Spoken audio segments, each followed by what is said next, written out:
Boker Tov les filles, j'espère que vous allez bien et que vous êtes en pleine forme. Alors évidemment, on va continuer à investir le sujet du Shalom Bayit, le sujet socle en fait de notre judaïsme, et avec un focus en particulier sur le fait de faire ou pas des remarques. On a dit dans le précédent cours que le lien entre un homme et une femme se construit par les paroles. Alors pour construire un véritable Shalom Bayit, pérenne, investi dans le temps, qui apporte ses bénéfices sur le long terme et non pas one shot, c'est-à-dire à court terme ou sur une opération bien spécifique, il faut injecter avec beaucoup d'abondance et de profusion des paroles de chesed, des paroles d'amour. C'est le principe fondamental pour arriver à toucher, rentrer en contact, influencer dans le bon sens notre mari. En fait, pour influencer notre mari, ça va passer par 3 strates. Une première, c'est la pensée. La deuxième, ça va être la parole. Et la troisième, ça va être l'action. En fait, on doit utiliser ce mix de potentialités pour agir sur lui.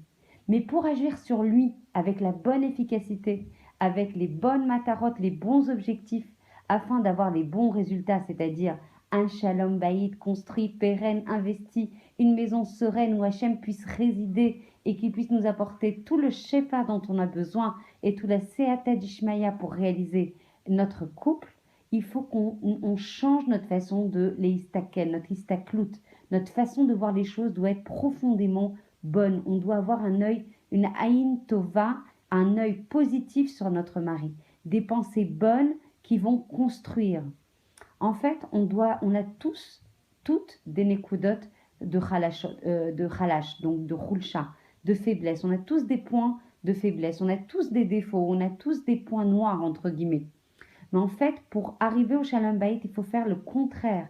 C'est-à-dire qu'au lieu de mettre en lumière ces points noirs, ces points de faiblesse, il faut au contraire mettre en lumière les points positifs de l'homme. C'est ça qui va faire marcher le couple. C'est ça qui va créer une mécanique vertueuse. C'est ça qui va donner envie d'investir, d'apporter, d'être dans la netina vis-à-vis de l'autre.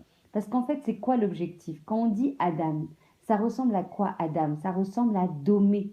En fait, on cherche par le couple aussi à rejoindre Hachem, à tendre vers Hachem et à être comme Hachem dans le don, dans la netina. Donc de cette façon, quand on regarde les choses positives, ça va apporter énormément de lumière dans la famille, dans le couple. On va se regarder avec beaucoup de respect, de kavod. On va valoriser l'autre, on va avoir envie d'investir en l'autre, de soulager l'autre, de rendre l'autre plus heureux. Enfin, il y a énormément de bénéfices à avoir une tfissa chiyuvit, à regarder que le bon, exclusivement le bon. Alors c'est sûr que c'est une avoda, ça n'est pas un exercice simple, mais il faut s'entraîner et chaque jour un peu plus. Donc les Maasim, eux, doivent être focus sur le fait de soulager, de donner du plaisir à l'autre, de lui alléger la vie, de lui apporter des choses kacha, qui le réjouissent. Donc tout doit être concentré sur cette matara. Comment je vais faire pour que mon mari se sente mieux aujourd'hui? De quoi je vais le soulager? Donc même si lui, il n'est pas au rendez-vous, ne regardez pas cette partie-là pour l'instant. Ce qui nous intéresse, nous, c'est les Kayem et Ratson Hashem. C'est de réaliser le travail qu'Hachem nous donne. Et Hachem, il nous donne un travail, c'est d'apporter le Shalom Bayit dans notre maison et de réaliser cette mitzvah, les Chabed et Azulat, donc, et en l'occurrence, notre mari. Donc en fait, aussi bien au niveau des Maasim que dans nos marchavot, il faut aussi que les paroles, elles soient constructives. C'est ces principes fondamentaux qui vont régir toute notre vie de couple. Et surtout, un point qui est Ikari et qui est l'objet de ce cours, on n'éduque pas avec des remarques, que ce soit d'ailleurs nos enfants, et on ne fait pas non plus de remarques à notre mari. Si on devait faire une remarque, en fait, ça veut dire qu'on serait parfait. Or, on sait très bien que personne n'est parfait. On a tous des points de faiblesse. Et donc, on peut faire des remarques autant de fois que ça sera nécessaire. Ça sera complètement stérile. Ça sera du bisbouzman. Ça va créer en fait de relations tendues. Ça va créer en fait de la rancœur. Mais en aucun cas, ça ne changera en fait les trou-notes, donc les qualités d'âme de votre mari. D'ailleurs, comment on appelle une remarque en hébreu? Ça s'appelle tochacha. Ça veut dire qu'elle va rentrer de manière insidieuse, betor, tochacha, Milachon Tor, elle va rentrer à l'intérieur de l'homme. Et au lieu en fait de lui donner du moteur pour changer et s'améliorer, au contraire, ça va créer des blocages, ça va créer des rancœurs, ça va créer de la distance, ça va créer de l'animosité, tout le contraire de ce qu'on souhaitait atteindre.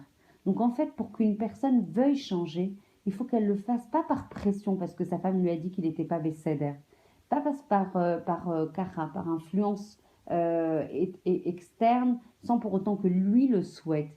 Non, il faut que pour qu'une personne change, elle ait une envie, un cœur propre, un cœur pur pour pouvoir avancer. Donc, dire à quelqu'un, tu n'es pas bécédaire là-dessus, tu ne fais pas les choses bien, on entend énormément cela dans tous les couples, dans nos couples, on entend énormément cela. Et ça, c'est des choses qui tuent l'amour et le shalom bayit.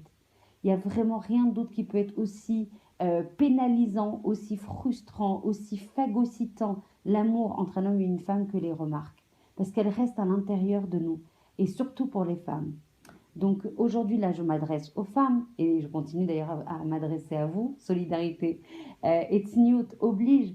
Sincèrement, faites votre part du travail et puis on verra après comment eux, dans cette mécanique qu'on va instaurer, ils feront également Be'ezrat Hashem leur partie également.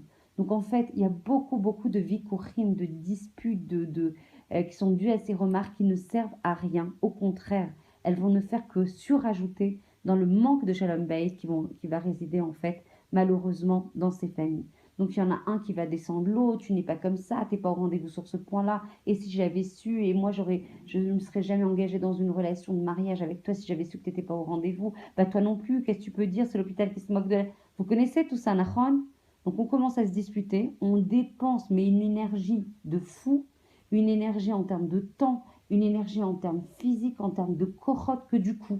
Mais qu'est-ce qui va se passer? Ben, on va avoir beaucoup moins de corotte à investir dans notre avodat Hashem, puisqu'on est complètement mais vidé par ce processus en fait stérile de culpabilisation, de responsabilisation à outrance, de remarques intestines qui vont faire, comme je vous l'ai dit tout à l'heure, le contraire de notre matara. Donc en fait, des maisons entières, l'Oalénon, vont se retrouver brisées par ces disputes qui sont mamash meyotarot, qui sont mamash de trop. Donc la seule façon d'enseigner à quelqu'un qui n'est peut-être pas au rendez-vous sur certains points, bah, c'est pas de le lui dire.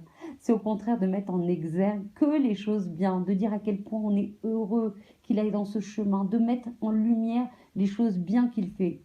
C'est pas possible qu'une personne elle fasse que des choses mal. C'est pas possible. Il y a forcément des choses bien, mais en fait on les occulte pour favoriser un regard uniquement sur les points qui nous dérangent. Donc en fait, celui d'ailleurs qui reçoit une remarque à un niveau beaucoup plus haut que celui qui va la faire des fois par facilité pour se libérer, etc. Donc il est interdit de dire des choses, d'ailleurs même sur les Inyané Tchouva, des choses qu'on sait que la personne ne va pas entendre. Ça sert à rien. Donc venez, on se concentre sur les choses qui servent. Donc plus on va dire à quelqu'un à quel point on est content qu'il investisse dans ce sens-là, à quel point on est heureux à ses côtés, à quel point on valorise tout le travail, tout l'investissement, tous les gestes, même s'ils sont tout petits, il ne faut pas hésiter à les valoriser. Parce que de toute façon, si lui, il a ses défauts, ses faiblesses, c'est que nous aussi, par effet de miroir, on les a également. Dis-toi que ton mari, c'est ton miroir, que ses défauts sont aussi à réparer chez toi. Et c'est un couple qui vit dans cette soura, qui va vouloir corriger le premier l'autre, et l'autre va vouloir corriger l'autre en retour. L'Oalénou, c'est un feu dévorant qui va mamache détruire l'Oalénou, cette maison. Même s'il y a une multitude de choses, parce que je connais déjà vos réactions, c'est de dire, mais attends, mais si tu savais ce que je vis, etc. Je sais qu'il y a des multitudes de choses qui ne sont pas en rendez-vous et qui vous blessent et qui vous humilient et qui vous mettent mamache à terre, qui vous enlèvent tout manoir pour avancer. Venez, on regarde le petit arbre dans cette forêt de choses pas bien, qui, lui, est très bien. Venez, on le met en exergue, on le monte comme si on montait une mayonnaise. Viens, on le monte, on le nourrit, on le valorise, on le renforce. Et du coup, votre mari va se dire waouh, parce qu'on sait qu'il ne fonctionne que par le kavod que sa femme lui associe. Donc si sa femme, elle le valorise, il va récupérer des forces. Et donc il va pouvoir en mamache démonter des montagnes. Je ne sais plus comment on dit en français, mais vous avez compris ce que je veux dire. Quand la femme, elle lui donne son influx, l'homme, il se sent mais invincible. Et donc du coup, il va se battre encore une fois pour réjouir sa femme et recueillir encore ce kavod qui lui fait tant de bien et qui lui est indispensable. Donc, si un rav il corrige d'un point de vue ilchatique son talmid parce qu'il n'est pas bécéder sur un certain nombre de l'écoutote, il n'y a pas de souci. Maintenant, de les haïr, comme on dit, de réveiller ou de provoquer quelqu'un sur ses midotes, au fait que tu n'es pas bécéder là-dessus, tu n'es pas mesouda, et tu es toujours coléreux, et tu n'es toujours pas ordonné, et qu'est-ce que j'ai fait pour mériter ça, etc. Alors là, ça ne fera mamache que le contraire, c'est un dispositif complètement stérile. Donc encore une fois, s'il fallait le répéter, il faut investir pour construire une maison, il faut investir, libérer du temps, s'entraîner, prenez des cavalotes, des résolutions en disant sur le fait de voir mon mari de manière positive, changer ma façon de faire. On est à Bereshit. Il est temps aujourd'hui de les Hadesh et Atfissa chez notre façon de voir les choses. Si c'est des choses qui nous pèsent et depuis longtemps et on a du mal à en sortir, venez, on change de façon de faire puisque ça n'a pas marché. En quoi ça nous coûte de changer de méthodologie? La méthodologie la meilleure qui est écrite dans la Torah, c'est toujours avoir une haïn tova sur notre mari. On ne pourra pas le faire changer avec des remarques, ça ne fera que l'éloigner. Donc, en faisant ça, si on a un peu de miséricorde pour nous, pour notre famille, pour nos enfants, venez, on protège notre vie. Venez, on construit une maison dans la sérénité, dans le don, dans le chesed, dans l'amour. Et c'est comme ça qu'on arrivera à améliorer par l'exemple, par la joie que l'on dégage, par l'envie de recette qu'on a vis-à-vis de notre mari, qu'on pourra le changer. Par la force de l'exemple, Bezrat Hashem. Je vous embrasse très fort. Je suis désolée, j'ai quelques problèmes au niveau de l'espace disque en ce moment, mais ça devrait remarcher bientôt. Je vous embrasse très très fort. À très bientôt, une très belle journée.